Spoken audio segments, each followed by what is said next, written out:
परदेसी ਜਿਹੜੇ ਬਾਹਰ ਗਏ ਨਾ ਮੁਲਕ ਦੇ ਵਿੱਚੋਂ ਉਹਨਾਂ ਨਾਲ ਕਦੇ ਵੀ ਗਿਲੇ ਸ਼ਿਕਵੇ ਨਾ ਕਰਿਆ ਕਰੋ।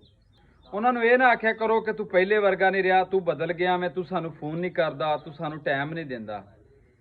ਕਿਉਂਕਿ परदेसी ਜਿਹੜਾ ਉਹ ਕਦੀ ਵੀ ਲਾਪਰਵਾਹ ਨਹੀਂ ਹੁੰਦਾ। अगर लापरवाह ਹੁੰਦਾ ना तो अपनी खातर जींदा, ਤੁਹਾਡੀ खातर ना जींदा। ਜਿਹੜੇ ਬਾਹਰ ਗਏ ਨੇ ना अपने वास्ते नहीं जींदा, ये पिछलियां वास्ते दिंदा ने। दिन रात उन्हां वास्ते काम करते हैं, उन्हां वास्ते मेहनत मजदूरी करते हैं।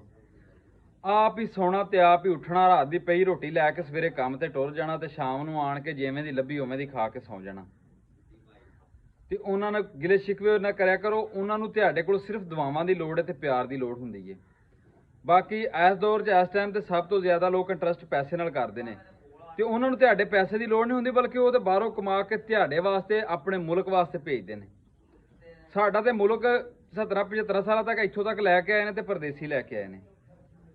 घरां दे हालात कईयां दे बेहतर कीते ने ते परदेसियां ने कीते ने ते पिछों उन्हां दे भैण भरा बदले दे विच आंदे रहिंदे ने, तू बदल गया, तू इंज करना है। वो बेचारा ते कोई 2 साल बाद, कोई 2-4 महीने घर आया, उस तो बाद फिर जाके 18-18 घंटे काम करते हैं।